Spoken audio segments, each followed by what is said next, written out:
back to Life North of the 54th. I'm Garrett Brown. And I'm Preston Brown. Thank you for joining us on our show. And today we have joining us as well, John Strong. We'll have him introduce himself a little bit. Hey, perfect. Nice to be here, guys. I'm John Strong. I currently live in Wetaskiwin, but I formerly lived in Grand Prairie in the Peace Country, and I'm a father of 4 and work in healthcare and coach volleyball. Thank you, John. Thanks for joining us this wonderful day. Yeah, it's really great to catch up with you. It's been a long time since I've seen you, John. Yeah, it has been a few years for sure. So, John, do you want to tell us, where you grew up and how you ended up in the Peace Country?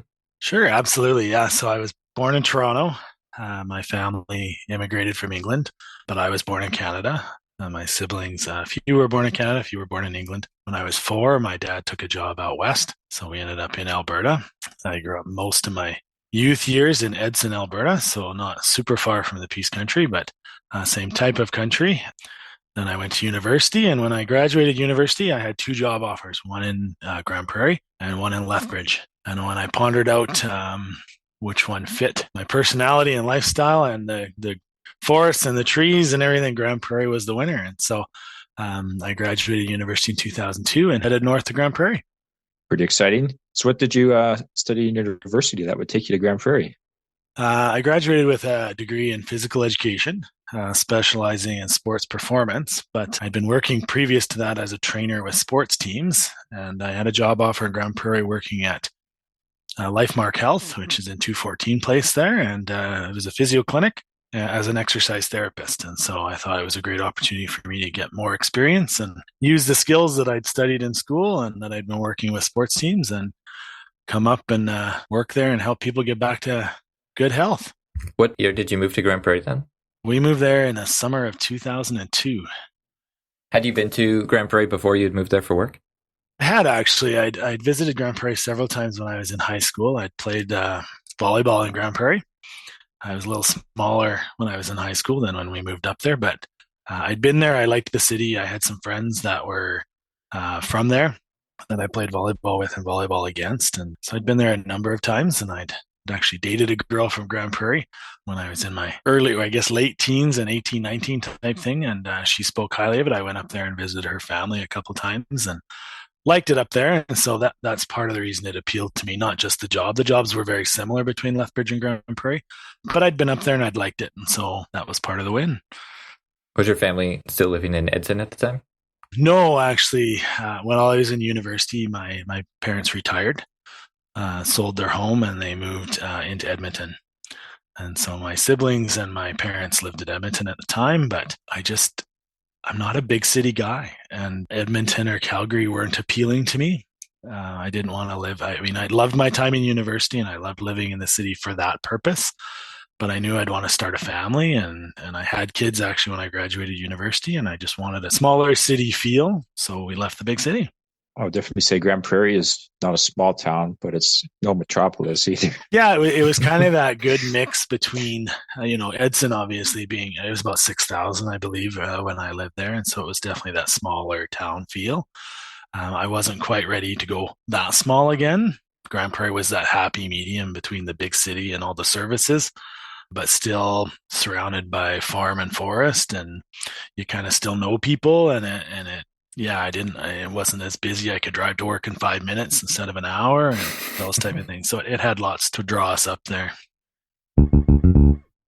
So when you moved up there, you talk about the forest. Did you have types of recreational activities you greatly enjoyed participating in? Yeah, and so it's funny because I don't do so many of them anymore. But at the time, growing up in Edson, I loved fishing, hiking. Those were probably the biggest 2. I do enjoy skiing, mountain biking, those type of things. And so I think hiking was what's kind of stayed with me the most when I moved up to Grand Prairie. I didn't do as much fishing as I thought I would up there, but I did do a lot of just going out, driving out especially between Grand Prairie and Grand Cache, and going hiking. That's the kind of thing I like to just do for my peace, right? Just finding some forest and going out and being in it. Love camping, of course, and camping, like backcountry camping. Although now I'm old, so I don't do it that much anymore. I have the RV now that we camp in, but same idea. And those hobbies stayed with me throughout my time in Grand Prairie, and I still enjoy them. Yeah, I remember when you were living in Grand Prairie that you were our youth leader. Mm-hmm. And I still reflect quite a bit on the hike you took us on from Cadman Caves to Mayette Hot Springs. It was quite the hike. Yeah, I love that hike. I did it as a youth.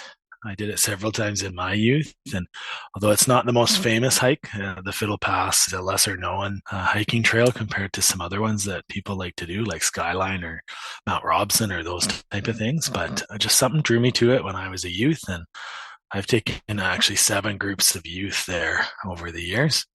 Yeah, we went on a lot of camps when we were out there, but that was probably one of my favorite too. Just being out there in the backcountry and no one around and just a group of guys to enjoy nature. And, there's always some goods and bads to your hikes. And, there's a few stories that I've got from that hike specifically that I actually still share with some youth. Is it both of Stephen Mackis and Yeah. I mean, Stephen and his socks I talk about quite frequently. And, I talk about the world's best outhouse from that trip. That is beautiful. That half latrine that overlooks the mountains and the river there, and just some of the things we talked about. And I had great experiences with all the youth that I was with in Grand Prairie. But those Browns, they just have a special place in my heart, right? We had some good times. Thanks.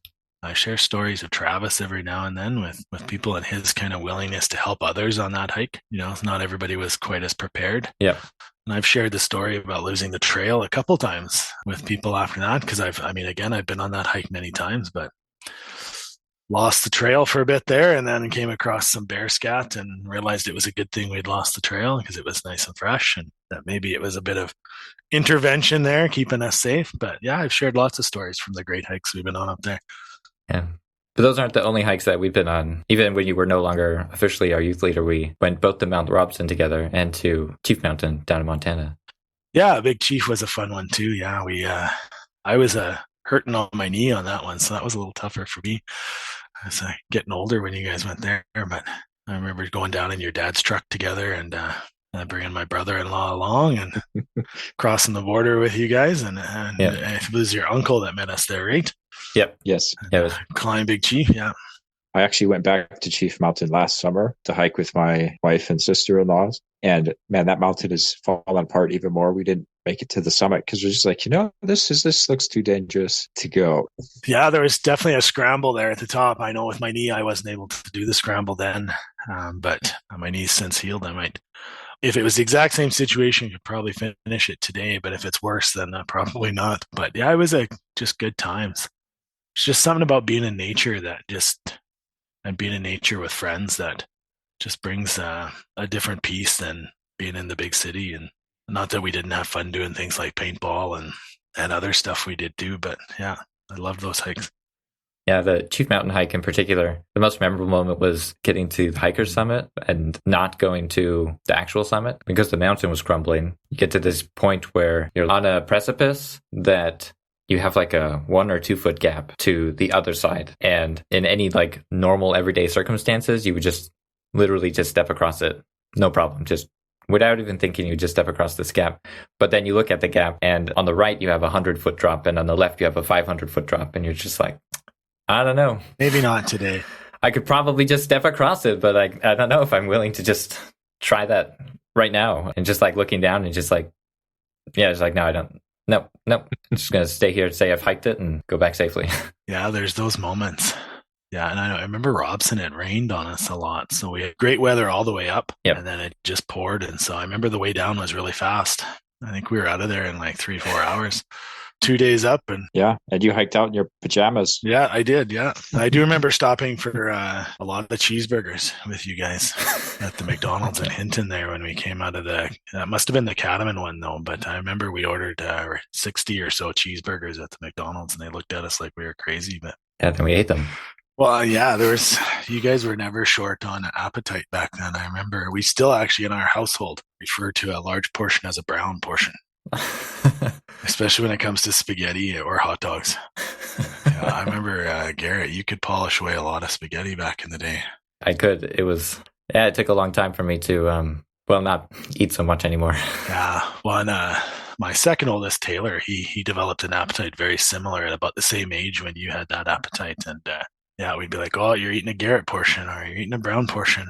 But he's done growing and settled into a normal appetite too. But yeah, I still remember that McDonald's and the poor girl that was behind the desk there and at the counter when we walked up and ordered all those cheeseburgers, and she looked at us like we were crazy. I think there were only 10 of us. I think there was about eight to 10. Yeah, there would have been. Yeah, there would have been like 9. Yeah, 50, 60 cheeseburgers. But yeah. Good times. When I remember on the way back from hiking Big Chief there, we had cheese in the vehicle and we weren't sure if we could take it across the border. So I remember pulling over on the side of the road and getting rid of the cheese out of the truck so we wouldn't get in trouble at the border. So yeah, on the way down when I was going to school in Utah, I bought a sandwich from the supermarket or something. And they asked if I had any like vegetables or produce that I was bringing across. And I said yes, because I had it on the sandwich.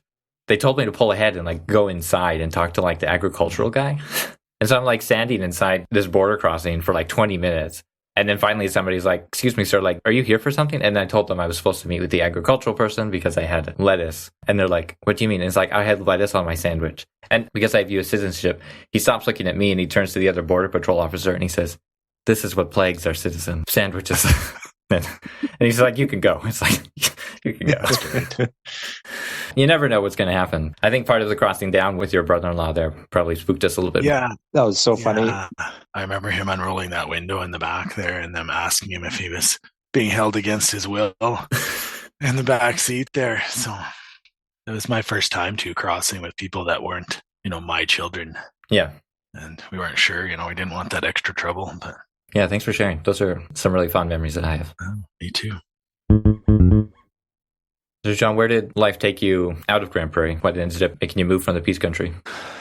Yeah, that's a good question. We loved it in Grand Prairie. And I think had life been different, we would have stayed up there probably permanently. Probably my favorite place I've ever lived. Had a job we loved, had all the things we loved, had great friends and everything up there. But unfortunately at that time, both my dad and my wife's dad were terminally ill, and it was time to move and to be near family. And my wife's the oldest of 6, and there were still kids at home, and it was just time to do family things. And sometimes, often family things should trump, and they did trump. And so we packed up and moved out of Grand Prairie and moved down to Wetaskiwin, and we stated at the time it was going to be a 1 or 2 year deal. When year 2 came, myself and my wife sat down and we discussed and said, yeah, we're going to move back to Grand Prairie.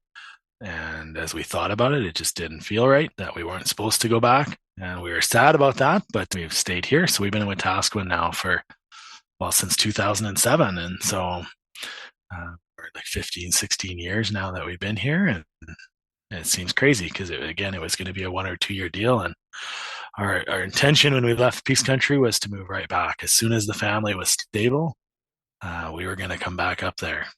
Life didn't go that way, and so we visit, but we haven't moved back up there, and it doesn't look like that's in the books anytime soon. And Grand Prairie has changed a lot since we moved away 15, 16 years ago, so I'm not sure we would recognize it. We don't recognize it when we go back to visit. It's just still growing so fast, and I'm sure we'd still love it there, but it's definitely changing. So, yeah. Did you make it to any other areas of the Peace Country that you enjoyed to visit while you're up there, or did you work in any other areas? Oh, yeah. Because of my job, I actually traveled around and visited work sites all over the Peace region. And so I made it up into northern BC frequently. I mean, it was very common for me to go to Dawson Creek or Fort St. John, but I made it further than that. But I made it up to Rainbow Lake and High Level and Peace River. I loved the Peace River area. It was beautiful. The Dunvegan area there, stunning. But yeah, I pretty much made it all over the Peace region there. I'm not sure I visited every town, but I would say probably 80 to 90% of them I was in the area at least a couple times a year for work. And so I had a pretty good view over the 5 years I was there of all the areas that are in the Peace region. So you'd say I've never made it to Rainbow Lake. That's out there. It's out there. Yeah, it was definitely one of my longest drives I made. But it was. I remember I went up right in the peak of summer to High Level, and it was pretty close to summer solstice, and we had I don't remember how many. I can't say exactly how many hours of darkness we had, but it wasn't a whole lot. And it was kind of my first experience. I've since been up to Yellowknife in the summer, but at that time that was the farthest north I'd ever been. high level. And so it was a little bit unique just to see the difference, even between Grand Prairie and high level, how much longer it stayed light. But beautiful country. I don't think there was any part of the Peace Country that I didn't find beautiful. I love forests again, so that fits. I love hills and mountains and that type of thing. And so the Peace Country was, well, it was peaceful. I mean, it sounds kind of corny to say that, but it fit me and the type of hobbies I had. It fit the type of places I like to live and visit. So, were you also a coach when you were up in Grand Prairie? Yeah, I mean, I've coached since I was 19 years old. I've taken 2 years off in my whole time, and that was the time I went on my mission. So I've coached every year since I was 19, except for those two. And I coached many athletes in Grand Prairie. I coached both volleyball and soccer up in Grand Prairie. I started my coaching career up there, actually coaching in Beaver Lodge. And so I coached some Beaver Lodge volleyball on the boys' side. I coached that for 2 seasons. And then the college got hold of me and brought me into the soccer program. And so I coached many soccer teams, including the college assistant with the college soccer program there, and helped them run their club program. And so I know at one point I had 5 teams at once that I was coaching. And so I think my estimate when we moved that I had coached somewhere near 400 athletes in the Peace Country in the 5 years we'd been there. Wow. So it was this huge amount of athletes that I'd worked with on different teams. And it's kind of still one of my connections. I mean, I really have 2 connections from people there, and obviously one being the youth groups and the church, and the other one being my coaching. I still see athletes that I've coached. They're much older now. It's been, 20 years for some of them. I've actually now, refereed or coached against some of their children. And so I see them coming down, and the athletes I coach now, I've played against many of their children. And so the Grand Prairie volleyball teams that come down, I see these athletes, visit with them, and then coach against them, against their kids. I've coached against some of the players I've coached up there as well, and obviously against some of the coaches I coached with. But I just loved the drive of the athletes up there. And I got to work through the college with the elite athletes of the area that maybe weren't necessarily, I wasn't coaching them. I was just working with the sport development center. I got to work with some of those athletes, even out of Fort St. John, or some of the speed skaters like Danny Morrison and stuff, just doing testing, not coaching or anything. I don't know anything about speed skating other than watching it on TV at the Olympics, but just it was a great experience to see the athletes up there and work with them. And, and some of my soccer players, when I left Grand Prairie, actually traveled down and still played on my team here in the Leduc area. And so I had a season where I had players coming down still to play for me. And it was just a great experience. And we actually took some of them over to Sweden and played in the World Youth Cup. So yeah, loved coaching up there, but it was busy. What is it that you love about coaching? I think there's always been a draw for me, I guess, obviously, since I've done it. It's almost 30 years now. I've been coaching, and there's just something about, I had a mix growing up. I guess if I back that question up, I had some excellent coaches growing up, and I had some coaches that I saw damage other athletes, not necessarily myself. And I knew the difference between what a good coach could do and what a bad coach could do. And I just had a desire to pass on my love of the sport. So for volleyball and soccer, I love those sports, but also to help make people better and build them up. And my coaching's always been more about the person than just the sport, and trying to make them feel like they matter, and trying to teach them how to be a better person. So their behaviors and attitudes also, not just the sport itself. And I love being a development coach. I've coached some high level where it's very competitive, and I enjoy that, but I prefer coaching kind of the mid-age and teaching people those fundamental skills and making sure that when they move to competitive, that they've got the skills necessary to do it. So I tend to gravitate over and over again into that kind of same age groups and just help building skill. And the situation here in Wetaskiwin, there just aren't a lot of coaches. In the Peace region, there was a lot. I worked with a lot of good coaches up there who worked with me or even mentored me in some ways. And here, that's kind of the role I have to take on, because there aren't a lot of those competitive or well-trained coaches. And so the lessons I learned working up there, I now use to help younger coaches here. but I just love making a difference. And you don't always win every game, but you come home with some great memories. And we didn't always have a great hike, but we did. The memories are there, right? Like it wasn't always good weather. And it's the same in sport. We don't always win. We won some provincial championships up there, but I don't think I could tell you how many games we won here or there, but I can tell you which athletes made a difference in my life. And, I hope that's not some of them, we made a difference in their life. Thank you. Thanks for sharing. As a high school basketball player, I had a different coach every year, just the way it worked out. And so I got to see different coaching styles. Yeah, some of them I appreciated more than others. Some coaches, they seem to be, their philosophy for basketball seemed to be, if you can outrun the other team, even if you can't play well, you can make them so tired that you can finally win.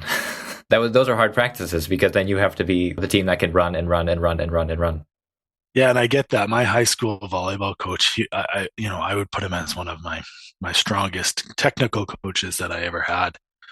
But his whole theory was, if we can do it when we're tired, we can do it in a game.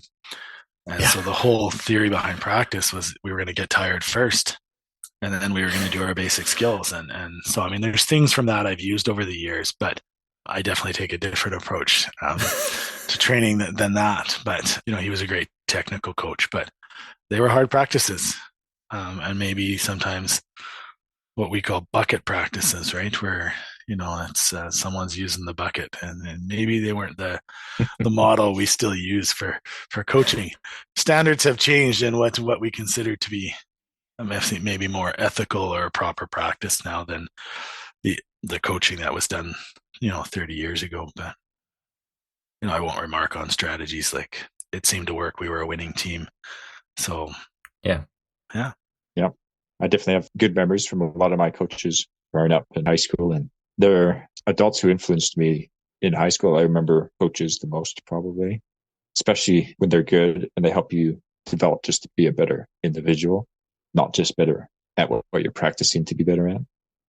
Yeah, and you're always going to find that mix. I mean, I had some coaches that were probably, as the world would view as successful coaches. Like, we won, more games than we lost, but there was never any kind of attachment to them or no relationship with them. And then there's others who could teach me more than just winning the sport, right? And I remember them, and I still talk with many of them. Well, I guess two of them, I still talk with them. One of my, I guess, pinnacle volleyball moments was actually coaching against my high school coach. That was kind of a fun moment for me when I took one of my teams against one of his teams. And it was kind of a good coaching moment where I'm at the level where I'm coaching against him now. And it was a pretty fun moment for me. Sounds like a Hollywood film. Yeah, almost. Yeah. Yeah, we didn't win, so it wouldn't make a great movie, but it was good though. I mean, I had a coach in high school who was my soccer coach, and I'm not sure he taught me anything about playing soccer that I didn't already know. I can't pinpoint a single skill that he taught me that led me into my soccer career, but I can tell you all the support that he gave me and the help he gave me and what he taught me about being a good coach and what he taught me about being a good athlete. And that's what mattered more to me. And so, yeah, it's good to have those memories. And yeah, I don't remember my high school teachers a whole lot, but I sure remember that one coach that made a big difference in my life. For me, I find the things that I learned from my coaches in basketball compared to my track and field coach is, like, in part because track and field is so different from basketball. I think those are sort of the things I learned. Like, as a basketball player, I definitely learned that you're much better as a team than you are as an individual. Like, sure, you could be a great player, but there were some teams that I played on that we had sort of a prima donna on the team. He always had to have the ball. He always had to be the one to win. And it didn't make for great playing because he was frustrated when he didn't have the ball, and he was frustrated when he couldn't score when he had the ball. Yeah. And so I learned, to even if I wanted to have the ball in the moment, it was better to share and make space for someone else too. And compared to track and field, where my coach taught me that all of the athleticism that I had as a basketball player could be focused and channeled and leveled up in some ways through a lot of mental focus. That's sure, the raw athleticism was there, but if I learned to better understand the body control, then I could jump higher or farther or run faster. And it was also a very different kind of experience to learn for athleticism for me. So, John, when you moved from Grand Prairie to Wetaskiwin, did you have career changes as well from what you were doing? Yeah, and that was probably one of the toughest things about the move. Not just missing the countryside. Is my job when we left Grand Prairie was with the college, and so I worked in the phys ed department there, doing some corporate wellness and coaching. That's basically what my job was, and I taught a couple of the labs in the kinesiology department. But that obviously doesn't exist. There's no college in Wetaskiwin. I considered, as we moved here to be near family, that perhaps I would make the commute up into the city each day and I could find a similar job. And as we pondered that, it just didn't fit. And so I found a job initially working at a small college, just a college helping students finish there'd be students who had dropped out of high school. A lot of them had gang issues or teen pregnancies and those type of things. And now we're in their usually late 20s, early 30s and wanted to complete their high school, and they'll get their GED or go into trades. And so I taught them math and science and helped them pass their GED or pass their trades exam. So it felt a little bit like what I was doing before, but in the end, I decided a complete career change was in the books. And so I'm now the executive director of the Health Foundation in Wetaskiwin. And so I work in healthcare. It's still healthcare adjacent, but my job is to raise money for healthcare needs in my community. And so I do that for actually Wetaskiwin, Old Sundre, and Rimbey, so 4 hospitals. So completely different than anything I was doing in Grand Prairie. And if you'd asked me when I was in Grand Prairie if I would have ever considered this job, I would have told you no way. I'm introverted for the most part, other than coaching. That's kind of my outlet where I'm extroverted. And I thought, asking people for money or raising money, not my thing at all. But because of my, I guess, history in my life, with some illness in my family, and then I had a long illness once we moved here to Wetaskiwin, it just made sense. And I'm passionate about healthcare.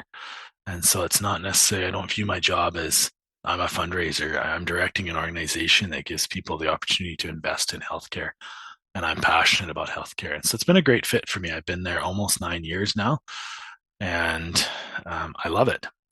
The challenge for me is if I was to leave, I don't know whether I'd go back to the field I was in before or if I would continue in the field I've grown to love, because now they're so opposite that I don't know where I would fit in the day that if I ever chose to leave my position.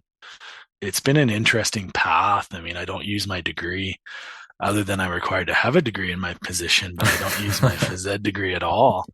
But I coach in the local volleyball club. I coach at the high school, and I use it with those athletes. So that's fulfilling my passion there.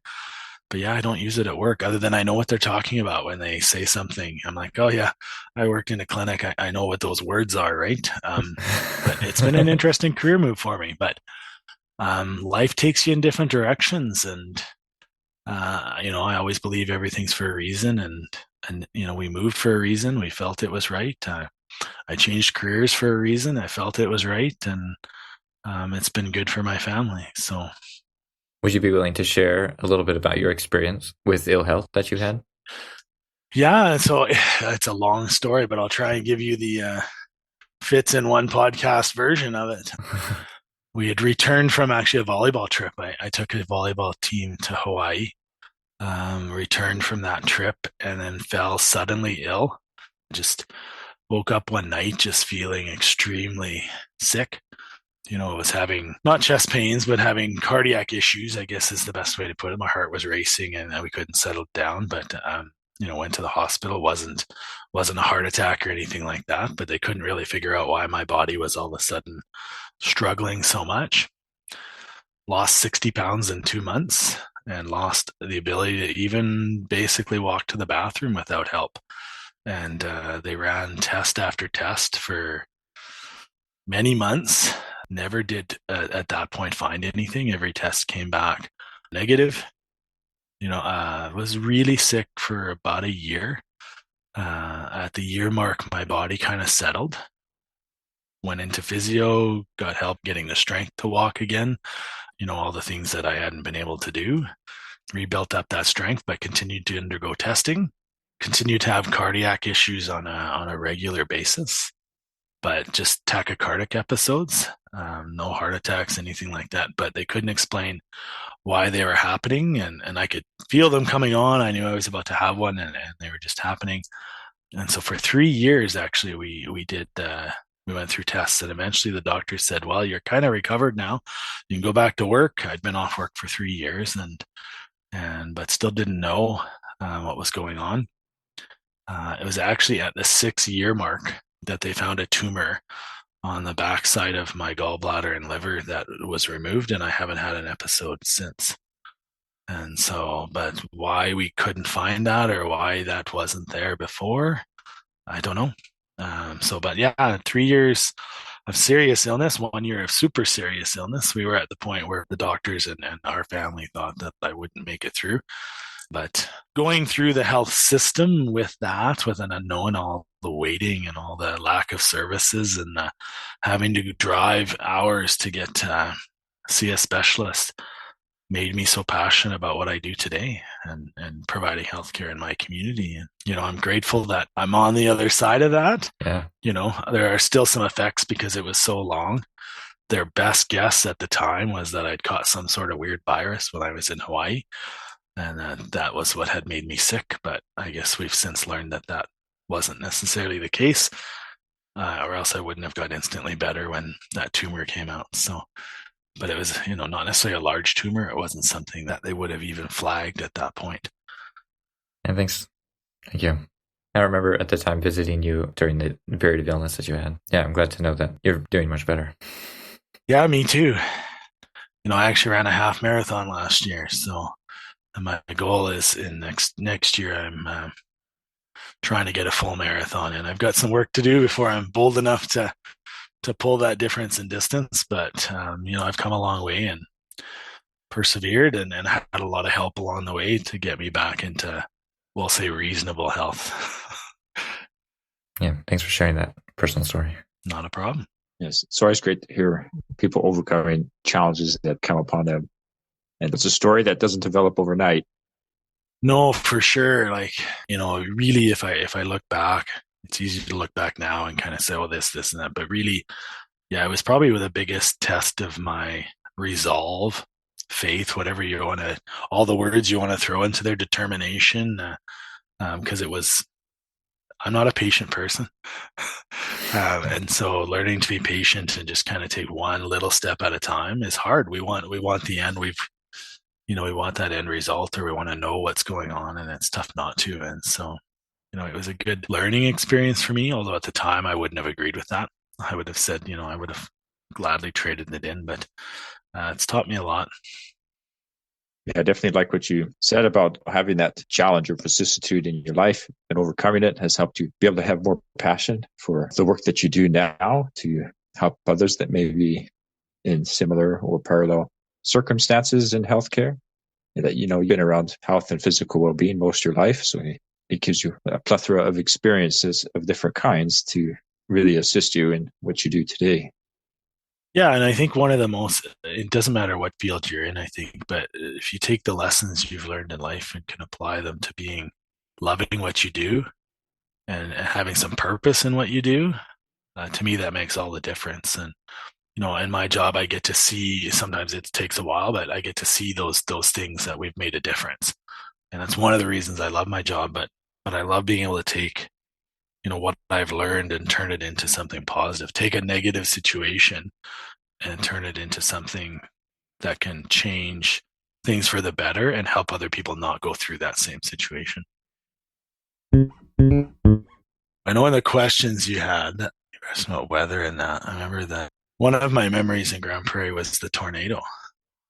I was at home, so out on the acreage, so I wasn't in town when it happened. But Travis, my brother, was in town working. He was pretty close to it. Yeah, so I was sitting in my office at 214 Place looking northeast, and I could see power lines coming down, and I could see the swirl. It would have been probably at around the mall. Kind of at that point, I could see, I was trying to figure out, it looked like a dust devil at the time. And I was like, well, it's picking up some speed, and it's picking up. And it went right by my office window through the parking lot right next to the building. And damaged and flipped a couple of the cars that were near mine in the parking lot. But I just remember sitting at the window going, what the heck is that coming toward me? Like, this is Grand Prairie. We're not Southern States here or Southern Alberta. And then it just got bigger and bigger. And by the time it had passed 214 Place, it was fairly sizable by that point. But I just remember seeing it coming across basically from the mall towards 214 Place, getting bigger and bigger as it came. And I was like, I would have never thought in a million years living in Grand Prairie that I would see a tornado basically, 20, 30 feet from my office window. Man, that's great. That's terrifying because those are big glass windows. Yeah, and I mean, not very tornado friendly. Well, no, and we did learn not all of our staff were trained properly in emergency situations. Our first priority was to get obviously our clientele away from the windows, and some of our staff went running, screaming, thinking they were going to die, running for the stairwells. I mean, obviously there's very secure stairwells at 214 Place, and that's where basically people were moved to. But yeah, it was an interesting experience. You never know what you're prepared for. And it was my first experience with a natural disaster, so to speak. I mean, I wouldn't put it in the category as many of the natural disasters that happen in the world, but yeah, you just don't know how you're going to react. And your office is all windows. And you're like, what's going to happen when this thing gets next to this building? So obviously you just get away from the window and see what happens. I remember hearing about their tornado. I remember Travis coming home and reporting about it and seeing articles in the local paper and stuff. It's about all I remember from that day. Yeah, as it passed 214 Place, it started heading towards Mission, and at that time we lived in Mission Heights, and so I was like, I better phone my wife and tell her to get in the basement because it was getting much bigger.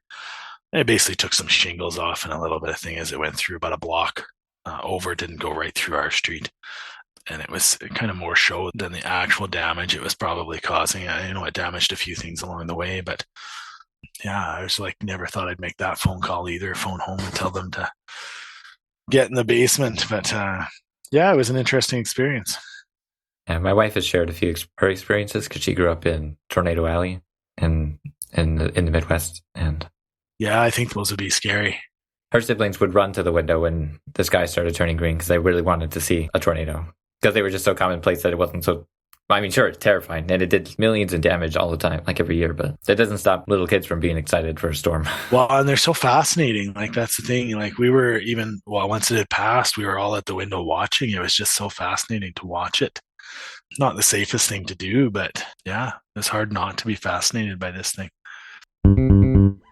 So, John, how have your feelings for the Peace Country changed over the years? You've had a lot of different interactions with it, like you're saying, from being in Edson to living there and moving away. So it sort of went from aspirational to reminiscing. Yeah, that's a very interesting question because I think part of us, even though really in the grand reality of now my life, we didn't live there all that long. In my young days, it made up, most of my adult life. But now as I'm getting closer to 50, and really the 5-6 years we were there really doesn't add up to that much of my life. But our feelings toward it is still, we just love it there. I actually I have to go to Grand Prairie this year for a volleyball tournament, and I'm so excited to take my girls that I've been coaching here for 3 years up there because most of them have never been there, and just not just to show them Grand Prairie, but just to have that kind of different experience, and it'll be a good experience for us. But like as a married couple, that was our first home. Some of our kids were born in Grand Prairie, so it's always going to have a piece of our heart, right? We try and get up every couple of years, but we found the longer we've been away, the harder it is to get up as frequent. We used to go up every year when we first moved away and make sure we were up there. But as friends have moved away and as things have changed and our lives have got busier and my kids have, started to get married and move out, we just don't make it up there as much. But I don't think it'll ever leave our hearts. It'll always be part of our history. It'll be part of what's made us who we are. And, there's still that attachment to that area. Thank you for sharing, John. Absolutely. Yeah, I feel like you have a different perspective of the area too, because the majority of the people who move to the Peace Country for work do for the oil and gas industry or something that directly supports the oil and gas industry. So your experience is quite a bit different than that.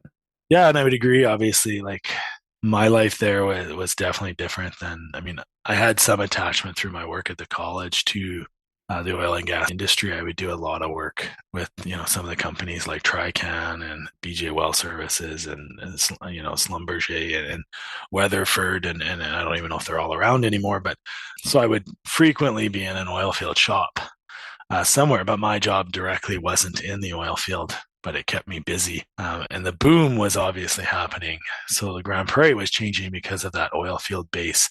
And so life around us was changing because of that, but not necessarily life at home changing because of that. And so, yeah, we would have had definitely a different lifestyle in the Peace region than perhaps many. And what drew us there was not necessarily, it was work, but it wasn't necessarily the same work that draws most people there. Do you have any words of wisdom that you'd like to share with our listeners?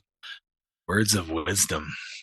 Yeah, I don't necessarily, I always viewed my dad as the wise one. I'm not sure I would count myself as wise, but, one of the things we learned while we were up there, because life didn't necessarily go as planned. Moving up there, I graduated university and I had my 5-year plan.